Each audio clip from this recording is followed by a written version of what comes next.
Hello guys, जय श्री कृष्णा। तो अगर आप उत्तर प्रदेश में संविदा या आउटसोर्सिंग पर काम कर रहे हैं या करना चाहते हैं तो हमारा आज का ये वीडियो आपके लिए बहुत इंपॉर्टेंट होने वाला है। उत्तर प्रदेश सरकार के द्वारा संविदा कर्मचारियों के लिए वेतन, छुट्टी, पीएफ, ईएसआई से संबंधित नए नियम लागू किए गए हैं, जो कि उन कर्मचारियों के हित में ये नियम लागू किए गए हैं। तो आज की इस वीडियो में हम आपको बताएंगे कि आपके कौन कौन से ये नियम हैं और किस प्रकार से आप इनका लाभ उठा सकते हैं। तो वीडियो को बिल्कुल भी स्किप ना करें और लास्ट तक जरूर देखें। तो वीडियो शुरू करते हैं। तो उत्तर प्रदेश सरकार के द्वारा कर्मचारियों के लिए उनके वेतन और उनकी सुविधाओं को लेकर कई बड़े बदलाव किए गए हैं। तो ये बदलाव जो हैं उन कर्मचारियों के हित के लिए किए गए हैं, क्योंकि क्या है कि संविदा पर बहुत कम वेतन मिलता है, जिससे उनको काम करने में प्रॉब्लम आती है।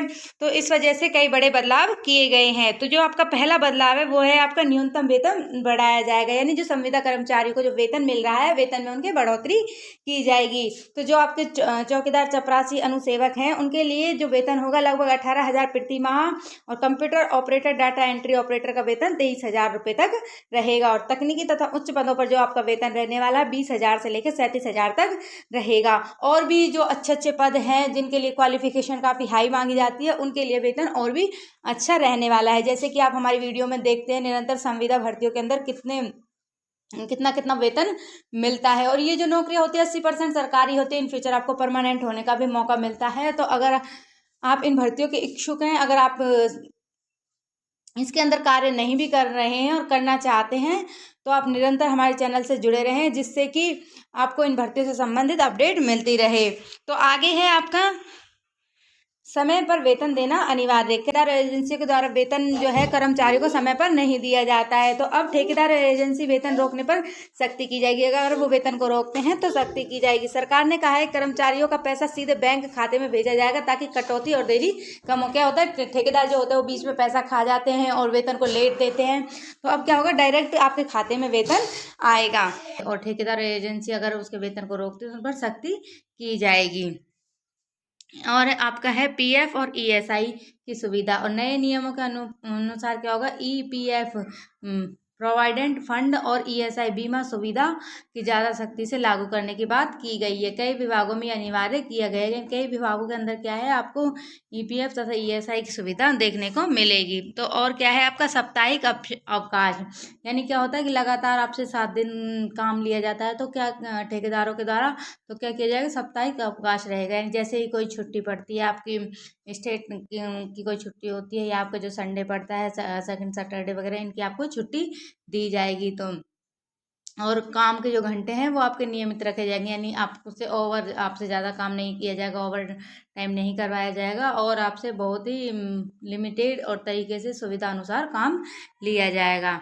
महिला कर्मचारियों के लिए सुविधाएं। तो जो महिला कर्मचारी हैं उनके लिए मातृत्व अवकाश, जैसे अगर कोई महिला कर्मचारी है, उसकी डिलीवरी होने वाली है, या वो कहते हैं प्रेग्नेंट है किसी स्थिति में, या उसका बच्चा छोटा है, तो उस स्थिति में क्या होगा, उसको अवकाश दिया जाएगा। छुट्टियों के नियम बनाए जाएंगे और कार्यस्थल पर महिलाओं के लिए सुरक्षा की जाएगी। सुविधा के नए लेवल नियमों में शामिल करने की बात कही गई है। आगे है आपके आउटसोर्सिंग सर्विस कॉरपोरेशन बनाने की तैयारी, यानी सरकार आउटसोर्सिंग कर्मचारियों की भर्ती और भुगतान को पारदर्शी बनाने के लिए आउटसोर्सिंग सेवा निगम मॉडल पर काम कर रही है। ठेकेदारों की मनमानी कम करने की बात कही गई है, कि जो ठेकेदारों अपनी मनमानी से कर्मचारियों से काम ले रहे हैं, ओवर टाइम करवा रहे हैं, उनका वेतन समय पर नहीं दे रहे, तो इन सभी चीज़ों के लिए सख्ती अपनाई जाएगी। आरक्षण और सेवा शर्तें। तो जिन भी कैटेगरी वाइज आपको क्या दिया जाएगा, आरक्षण दिया जाएगा। तो कुछ विभागों के अंदर आउटसोर्सिंग भर्तियों पर क्या दिएगा, आरक्षण लागू किया जाएगा। तो ध्यान देने वाली बात यह है कि इसमें से कई नियम विभाग वार लागू हो रहे हैं, यानी किसी विभाग के अंदर कोई नियम लागू होता है, किसी विभाग के अंदर कोई नियम लागू नहीं होता है। तो सभी विभागों में एक साथ पूरी व्यवस्था अभी लागू नहीं की है, इसलिए अपने विभाग की अलग गाइडलाइन भी हो सकती है। तो इस प्रकार से कर्मचारी की सुविधा के लिए सरकार द्वारा ये गाइडलाइन जारी की गई है। तो उम्मीद है कि हमारा आज का ये वीडियो आपके लिए हेल्पफुल रहा होगा। अगर आपका कोई भी सवाल है तो आप हमें कमेंट करके पूछ सकते हैं। तो इसी तरह की संविदा भर्तियों से तथा उत्तर प्रदेश में रोजगार से संबंधित अपडेट पाने के लिए हमारे चैनल को सब्सक्राइब करें, जिससे कि आपके जिले में भर्ती से संबंधित अपडेट सबसे पहले आप तक पहुंच सके। वीडियो देखने के लिए आपको बहुत बहुत धन्यवाद, आभार, नमस्कार।